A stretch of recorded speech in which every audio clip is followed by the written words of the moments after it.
Information ఇస్తా, ఊరుకోము, court పోతాం, court ద్వారా కూడా మీ సంగతి తెలుస్తాం.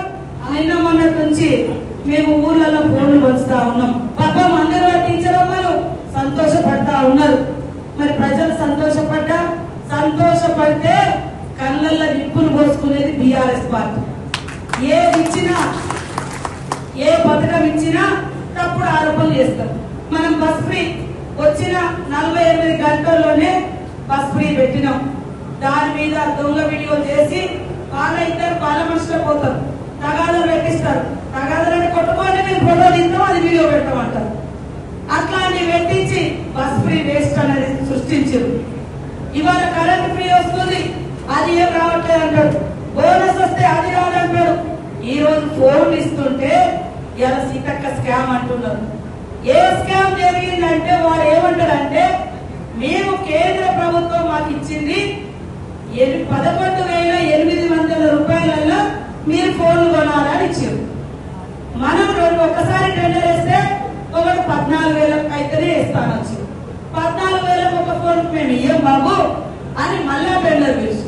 మళ్ళా పిలిస్తే 11,650 రూపాయలు, అంటే 150 రూపాయలు కేంద్రం ఇచ్చినా కూడా మిగిల్చినాం.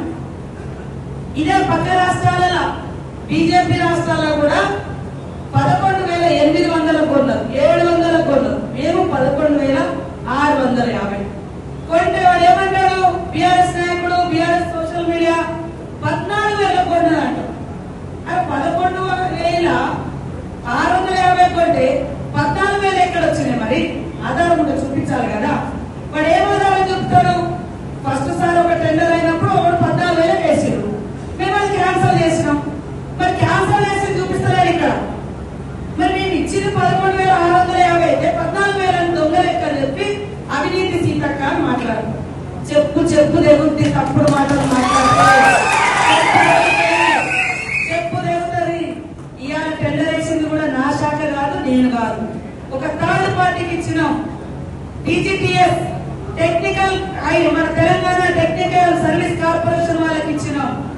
ప్రతిదీ మన పొంగులేటి మీద, అంతకుముందు ఇంకోరి మీద, వాళ్ళు ఏంది కాంగ్రెస్ వాళ్ళు అంటే తప్పుడు వాళ్ళు, అవినీతి అనే బురద పోయాలని వాళ్ళు 10 ఏళ్ళు దోసుకొని తిని తిని తిని తిని ఇవాళ పాపం ఒకసారి ఊహించకుండా అధికారం పోయేసరికి మా మీద ఆరోపణలు చేస్తా ఉన్నారు.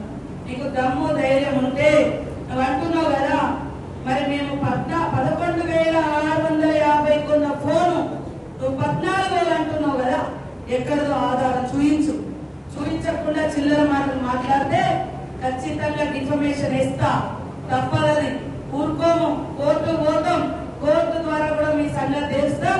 ఆల్రెడీ సైబర్ క్రైమ్ లో కూడా పెట్టడం జరిగింది, కేసులు పెడతాం. ఇక్కడ నాయకులు కూడా తప్పు చేయొద్దు, ఎవరికి తలంచేది లేదు.